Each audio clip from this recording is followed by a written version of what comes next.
Hello everyone, आप सभी को थंबनेल देख के ये तो समझ में आ गया कि हम किस टॉपिक में बात करने वाले हैं। तो बिल्कुल हम आज बात करने वाले हैं आईएएस एग्जाम के बारे में बात करने वाले हैं। तो चलो शुरू करते हैं। आईएएस एग्जाम होता क्या है।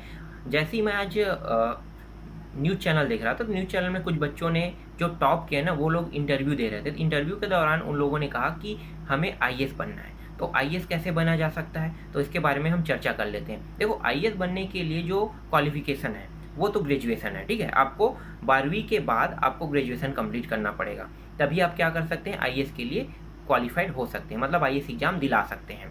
अब आईएएस एग्जाम दिलाने के लिए तैयारी कैसे करें और कब से तैयारी शुरू करें, तो इसके बारे में भी चर्चा कर लेते हैं। कुछ ऐसे बच्चे हैं जो 21 साल के उम्र में, जैसे ही देखो आईएएस के एग्जाम में कहा जाता है एज जो लिमिट दिया हुआ है वो एज लिमिट है आपका 21 साल से 35 साल के बीच एज लिमिट दिया हुआ है। तो अगर आपको आईएएस बनना है तो 21 साल से 35 साल के बीच में आप आईएएस के एग्ज़ाम में मतलब आवेदन कर सकते हैं। अब आवेदन करने के लिए आपको तैयारी करना पड़ेगा, क्योंकि आप डायरेक्ट उसमें बैठ नहीं सकते। उसमें अटेम्प्ट भी निर्धारित है, जैसे हर कास्ट के लिए अलग है। एसटी एससी वर्ग के लिए अनलिमिटेड अटेम्प्ट है, ओबीसी वर्ग के लिए टोटल 8 या 5 अटेम्प्ट दिया है, जनरल के लिए 5 अटेम्प्ट दिया है। इस तरह से अटेम्प्ट के भी चांस है, तो आपको उसी हिसाब से अटेम्प्ट में बैठना पड़ेगा। तो पहले तैयारी करोगे तभी आप अटेम्प्ट में बैठोगे। लेकिन यहाँ पे जो क्वालिफिकेशन है, इसमें कहीं पे भी नहीं कहा है कि साइंस वाले बच्चे ही सिर्फ बैठ पाएंगे या आर्ट वाले बच्चे बैठ पाएंगे या कॉमर्स वाले बैठ पाएंगे, यहाँ पे कहीं पे भी नहीं कहा है। तो कोई भी बच्चा जो ग्रेजुएशन कर चुका है वो आईएएस के लिए क्वालिफाइड है, मतलब आईएएस एग्जाम दिला सकता है। तो चलो अब मैं आपको बता देता हूँ, ग्रेजुएशन तक तो हो गया, अब तैयारी कैसे करना है।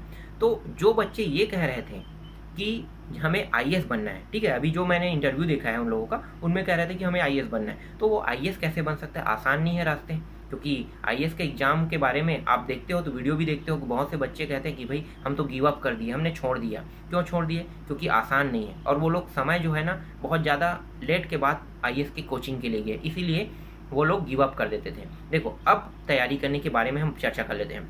आप जैसे ही 11th क्लास में आते हैं तो 11th में आपको साइंस लेके नहीं पढ़ना है, ना ही आपको कॉमर्स लेके पढ़ना है, आपको लेके पढ़ना है आर्ट। मैं आर्ट क्यों सजेस्ट कर रहा हूँ, आर्ट इसलिए सजेस्ट कर रहा हूँ क्योंकि आर्ट से ही सबसे ज़्यादा क्वेश्चन आर्ट से आता है। साइंस में 4 पार्ट होता है। पहला जो है साइंस के जो पार्ट है मैं बता देता हूँ। पहला जो है केमिस्ट्री है, दूसरा आपको भौतिकी है, तीसरा जीव विज्ञान है, और चौथा जो है वो खगोल है। खगोल आप कभी सुने नहीं होंगे, लेकिन खगोल से भी क्वेश्चन आते हैं। तो ये 4 पार्ट है, लेकिन यहाँ से सिर्फ 5 क्वेश्चन आएगा, इससे ज़्यादा नहीं आएगा। तो आप साइंस क्यों लोगे, और आर्ट से जो है इसमें कम से कम 30 से 35 40 क्वेश्चन आएगा। तो भाई 40 क्वेश्चन वाला ज़्यादा अच्छा है कोर्स लेना कि 5 क्वेश्चन वाला, भाई 40 वाला। और बाद में आपको क्या करना पड़ेगा, फिर जो आप साइंस लेके पढ़े हैं तो फिर आपको आर्ट फिर से पढ़ना पड़ेगा, क्योंकि आर्ट जो बहुत इंपॉर्टेंट होता है। तो आपको मैं सजेस्ट करूँगा कि 11th में आप आर्ट लेके ही तैयारी करें।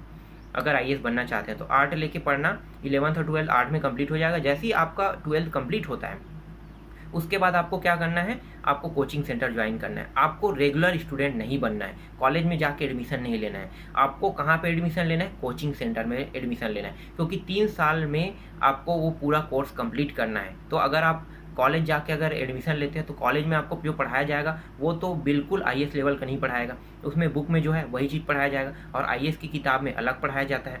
तो जो 11वीं 12वीं में पढ़े हो वही चीज़ आपको आईएएस की किताब में भी पढ़ने को मिलेगा।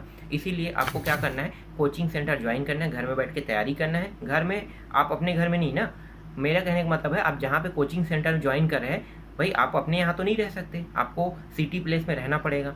तो सिटी प्लेस में जब भी आप जाओगे तो वहाँ पे आप कोचिंग सेंटर ज्वाइन करना। 3 साल में आपका टोटल जो कोर्स है वो कंप्लीट हो जाएगा।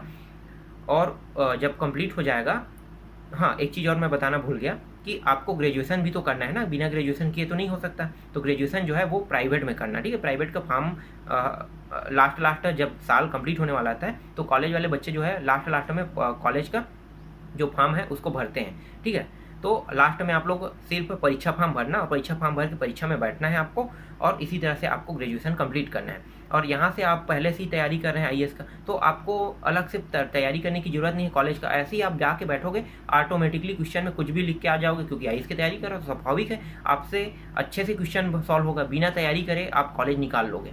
तो मैं आपको सजेस्ट करूँगा कि आप कैसे तैयारी करना है। आप तैयारी जब भी करने की सोच रहे हैं तो आपको प्राइवेट कॉलेज करना है, ठीक है, साथ साथ कॉलेज करते रहना। और जो आपका कोचिंग सेंटर है, ठीक है, तो कोचिंग सेंटर को आपको 3 साल में कंप्लीट करना है। तो इसी तरह से आप आईएएस बन पाओगे, क्योंकि जो कम एज में आईएएस बनते हैं ना, वो इसी तरह से फार्मूला पुटअप किए होते हैं, तभी वो लोग आईएएस बन पाते हैं। तो इसी तरह से आपको आईएएस बनना है, तो इसी तरह से आपको पढ़ाई करना है।